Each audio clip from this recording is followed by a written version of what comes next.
नमस्ते मित्रों। आज मैं एक पुस्तक है संजय साहित्य भवन, आगरा प्रकाशन की है ये पुस्तक, और इसमें अंश पूंजी, इसका एक क्वेश्चन है, क्वेश्चन नंबर है 13। हिंद लिमिटेड की अधिकृत पूंजी 4,50,000 रुपये है, जो 10 रुपये वाले 45,000 अंशों में विभाजित है। यानी 45,000 कंपनी के पास अंश हैं और ये इक्विटी शेयर हैं, समता अंश हैं। इन 45,000 अंशों में से केवल 20,000 अंश जनता को निर्गमित किए हैं।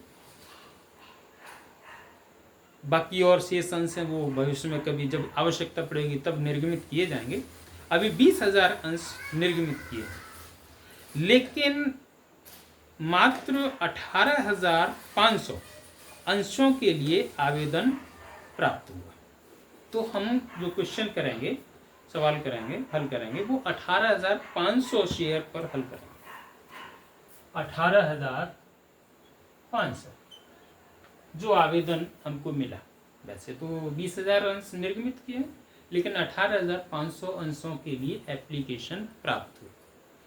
तो 18,500 अंशों पर एप्लीकेशन हमको प्राप्त हुई है। ये 2 रुपये आवेदन, अलॉटमेंट 4 रुपये, फर्स्ट कॉल 2 रुपये, सेकेंड कॉल 2 रुपये, इस तरह से डिमांड की गई है।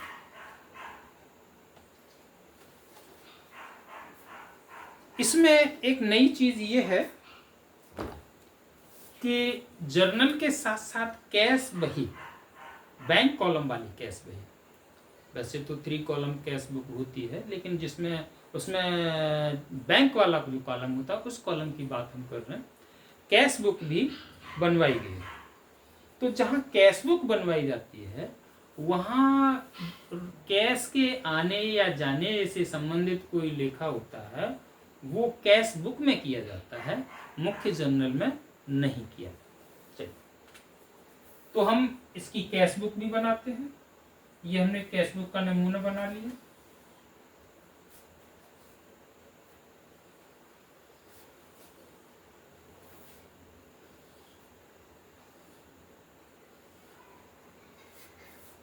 डेट,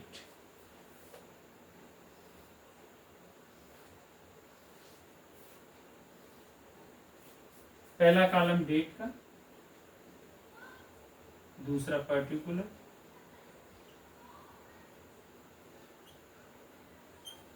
तीसरा LF, वाउचर नंबर और अमाउंट, या बैंक कर दो, बैंक अमाउंट शॉर्ट में लिख देते हैं।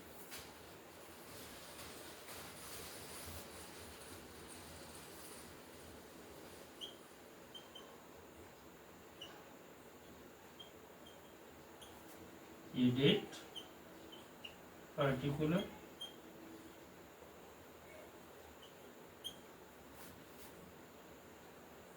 LF,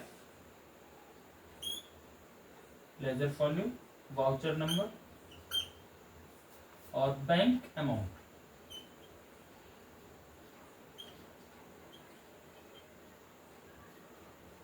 ये हमारी कैश बुक है।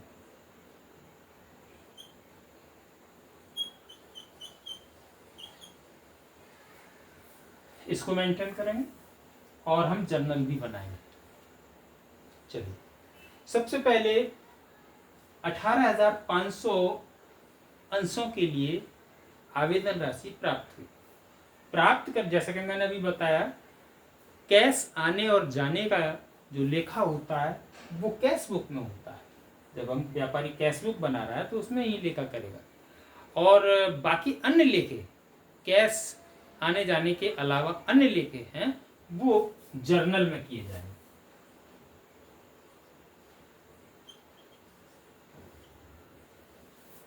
ठीक है, तो यहाँ 18,500 अंशों के लिए एप्लीकेशन मनी प्राप्त हुई है हमें, और 2 रुपए के हिसाब से प्राप्त हुई है। तो ये 37,000 रुपये, नहीं सॉरी, 2 रुपए के हिसाब से, हाँ 37,000 रुपये हमें प्राप्त हुआ। इसका लेखा हम कैशबुक में करेंगे। कैशबुक में सीधी सी बात, अगर कैश आता है इधर लिखेंगे डेबिट पक्ष में, कैश जाता है क्रेडिट पक्ष में लिखेंगे। ये आपका क्रेडिट पक्ष है, ये आपका डेबिट पक्ष है। आए तो डेबिट, जाए तो क्रेडिट। वैसे भी संपत्ति जब आती है व्यापार में तो उसको डेबिट किया जाता है, जाती है तो उसको क्रेडिट किया जाता है। तो ये 37,000 रुपये हमको प्राप्त हुए टू शेयर, किस बात के, एप्लीकेशन के, टू शेयर एप्लीकेशन, ये प्राप्त कर लिया। इसको हम ट्रांसफर करेंगे शेयर कैपिटल अकाउंट में। तो कैपिटल अकाउंट में ट्रांसफर करने का लेखा ये मुख्य जर्नल में होगा, क्योंकि इसमें कैश का लेना देना नहीं है, न तो कैश आ रहा है न जा रहा है, मुख्य जर्नल में होगा ये। Share application account debit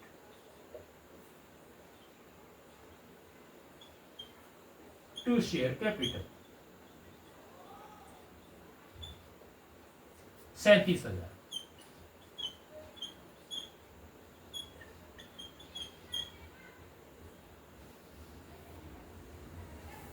for application money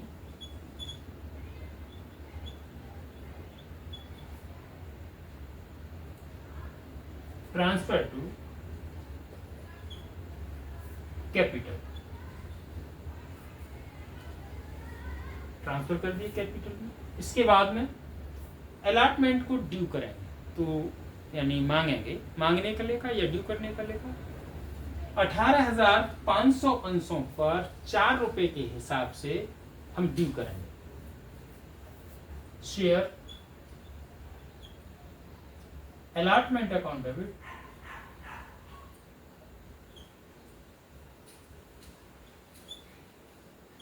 to share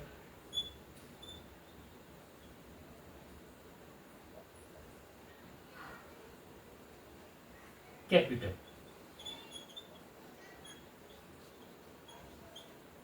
for allotment money due.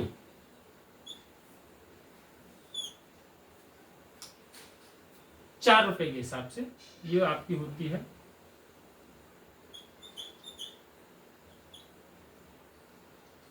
74,000।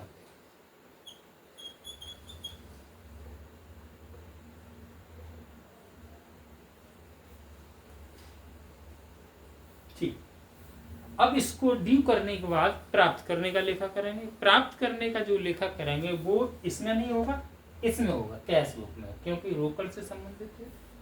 तो इसका लेखा हो जाएगा 74,000 रुपये हमको प्राप्त हो रहा है। मैंने आपको बताया डेबिट पक्ष में जितनी भी कैश रकम आती है उसको डेबिट पक्ष में लिखा जाता है। यदि व्यापार से पेमेंट किया जाता है, कैश जाता है, तो क्रेडिट पक्ष में। ये 74,000 रुपये आ रहा है, और किसका आ रहा है, शेयर अलॉटमेंट का।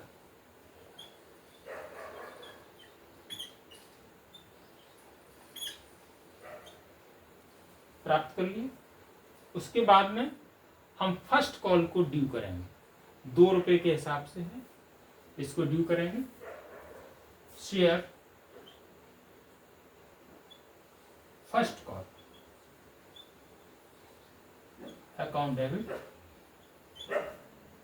To share capital for share first call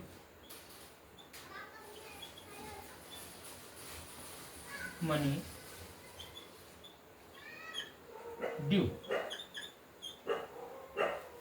share first call को ड्यू किया, 2 रुपए के हिसाब से ये 37,000 रुपये, 18,500 अंशों पर 2 रुपए के हिसाब से 37,000 रुपये हम ड्यू करेंगे।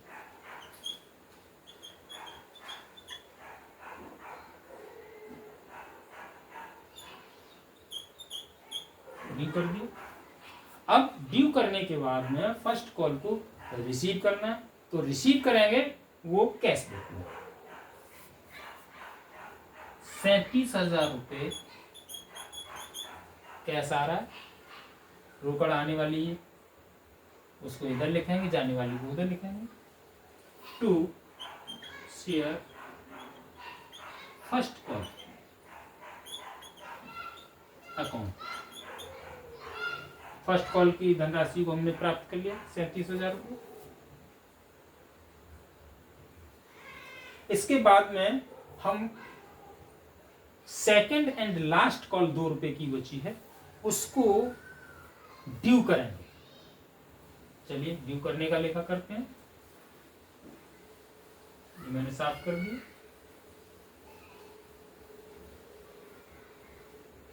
शेयर सेकंड एंड फाइनल, क्योंकि ये फाइनल है, इसके बाद कोई और कॉल नहीं।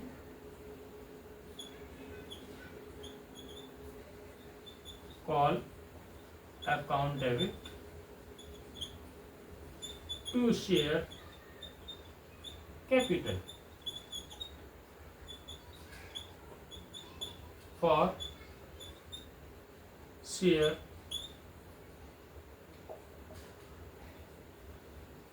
Second call money due. 2 रुपए के हिसाब से 18,500 अंशों पर 37,000 रुपये बनती है।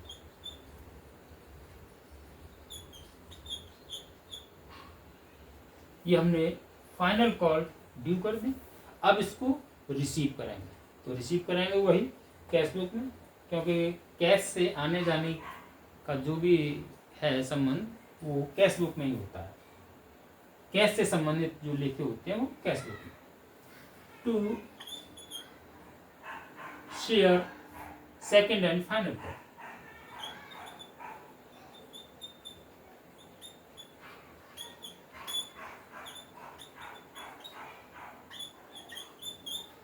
ये है 37,000। अब हम देखते हैं, हमने सारी कॉल रिसीव कर ली।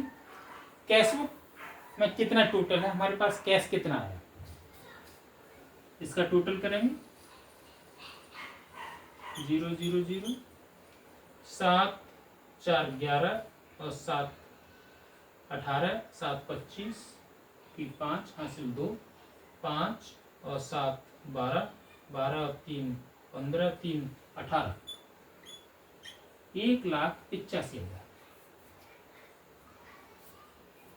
यही बैलेंस हमारा निकलेगा।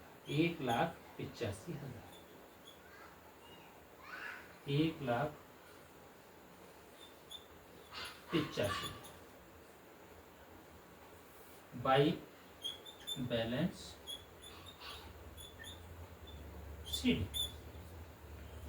1,85,000 रुपये हमें कैश मिला शेयर के इशू करने पर। वैसे भी देखा जाए 18,500 अंशों पर 10 रुपए के हिसाब से हमने पूरा वसूल किया, सारी कॉल वसूल की, यानी 10 रुपए के हिसाब से हमने प्राप्त किया है। तो 18,500 गुणा 10 बराबर 1,85,000 होता है। तो बच्चों अनुमान है कि आपके समझ में आया होगा। अगर समझ में आया है तो मेरा चैनल सब्सक्राइब अवश्य करें। धन्यवाद।